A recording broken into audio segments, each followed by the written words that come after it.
Good morning everyone. Welcome to our channel science guru. आज हम बात करेंगे डिजिटल ब्रेनस्टॉर्म सेशन की। डिजिटल ब्रेनस्टॉर्म सेशन मतलब जो आप डिजिटली देख के अपने दिमाग में जो सोचेंगे। देखो, सोचने वाली तो बात है ही, क्योंकि आज हम बात करने वाले हैं DNA, chromosome, chromatin and chromatid, these all the things. ठीक है, तो पहला आज हम बात कर लेते हैं एक थॉट की। Move forward, good things are ahead. आप आगे बढ़ते जाइए, अच्छी चीज़ें अपने आप आते जाएंगी। उसी के सिलसिले में हम आगे की तरफ बढ़ते हैं और अपनी पढ़ाई कंटिन्यू करते हैं। आज का गोल क्या है हमारा, इसमें हम आज पढ़ेंगे इस सेशन में कि जो जेनेटिक टर्म्स होते हैं, जितने भी जेनेटिक टर्म्स हमने आज तक पढ़े हैं वो समझ में नहीं आते हैं। मतलब समझ में आते हैं पर बहुत कन्फ्यूजिंग होते हैं, है ना?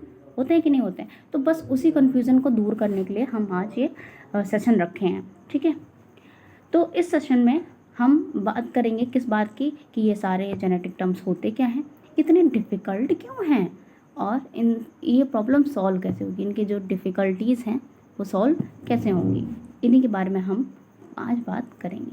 इसमें क्या क्या आएगा, इस टर्म्स में क्या क्या आएंगे। पहला हमारा डीएनए आएगा, क्रोमोसोम, क्रोमैटिन, क्रोमैटिड, जीन और genetics. These all the terms comes in this session. चलो आगे बढ़ते हैं और बात करते हैं हम अपने टर्म्स की। पहला टर्म डीएनए। मुझे नहीं लगता कि आपको डीएनए के बारे में कुछ पता नहीं है। पहला, डीएनए का full form. The full form of DNA is deoxy ribose nucleic acid.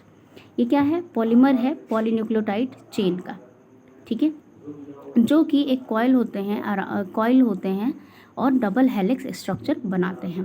Polynucleotide का मतलब होता है nitrogenous base plus sugar plus phosphate, इसे हम बोलते हैं न्यूक्लियोटाइड। अगर हम इसमें से फॉस्फेट को इरेज कर देते हैं, हटा देते हैं, तो हमारे पास से बचता है न्यूक्लियोसाइड।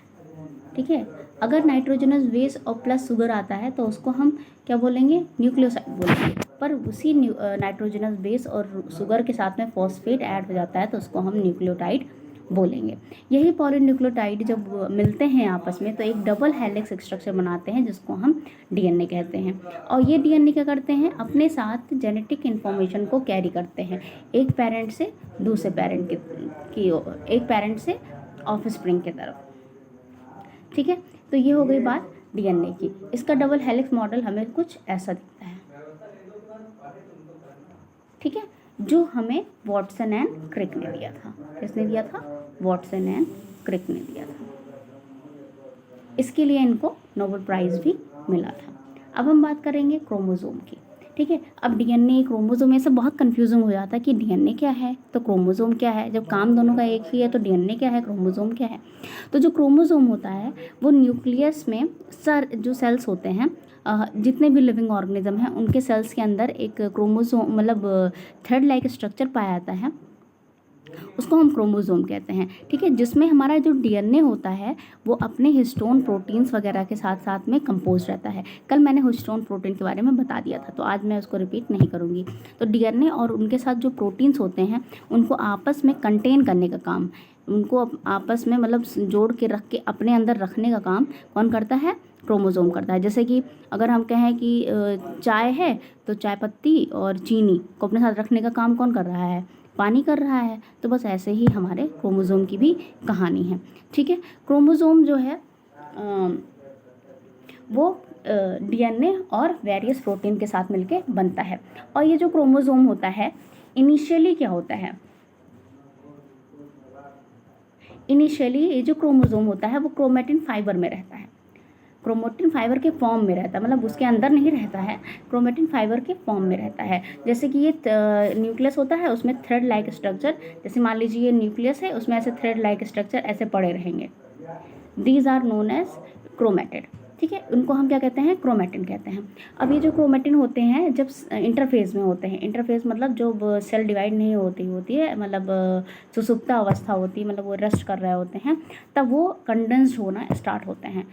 ठीक, जैसे एक्टिव पीरियड में आते हैं तुरंत वो कंडेंस्ड होने लगते हैं अपने आप को डिवाइडेशन स्टेज में लाने के लिए, तब वो क्रोमोसोम का फॉर्म करते हैं। तो एक तरह से कहें तो क्रोमेटिन जो है, जैसे हमारा कपड़े बनते हैं तो फाइबर्स होता है, ठीक है, फाइबर को जोड़ के हम फैब्रिक बनाते हैं, बस ऐसे ही है, फाइबर को हम क्रोमेटिन बोलते हैं, और वही जब फाइबर, ढेर सारे फाइबर एक साथ आते हैं तो उनको हम क्रोमोसोम बोलते हैं। ठीक है, अब वही बात क्रोमोसोम में भी जो चीज़ें होती हैं वही क्रोमेटिन में होती है, क्योंकि दोनों चीज़ें सेम है, बस हम ये कह सकते हैं कि ये इसकी बेबी स्टेज है क्रोमेटिन फाइबर, और क्रोमोसोम उसका यंग स्टेज है। ठीक है, क्योंकि मतलब वो जो मॉडिफाई होके कॉइल्ड होके वो क्रोमोसोम ही बनाता है। ठीक है, अब हम बात करते हैं क्रोमेटिड की।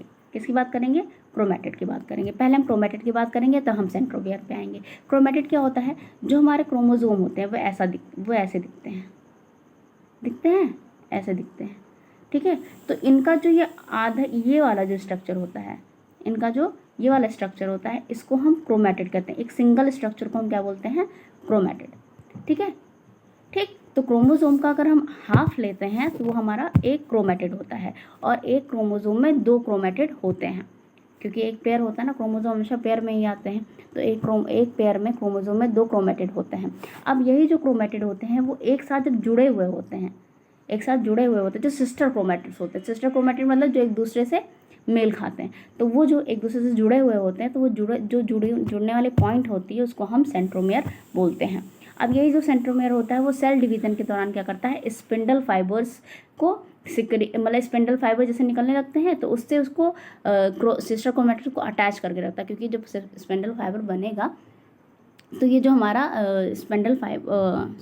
क्रोमेटिड होंगे वो अलग अलग दूर दूर जाने लगेंगे, तो उनको जो एक दूसरे से रिपेल होने लगेंगे, दूर दूर जाएंगे, तो उनको पकड़ के रखने का काम कौन करेगा, सेंट्रोमियर करेगा। ठीक है, ये काम हमारे किसका होता है, सेंट्रोमियर का होता है। ठीक, तो आज के लिए इतना ही। आप में कुछ टर्म्स और बच गए हैं, जैसे जीनोम हो गया, जीन पूल हो गया, ये सारे टर्म्स बच गए हैं, इनको हम नेक्स्ट वीडियो में बताएंगे, क्योंकि वीडियो बहुत लंबी आती है तो अपलोड नहीं हो पाती है। तो thanks for watching, subscribe my YouTube channel to get more videos. Thank you.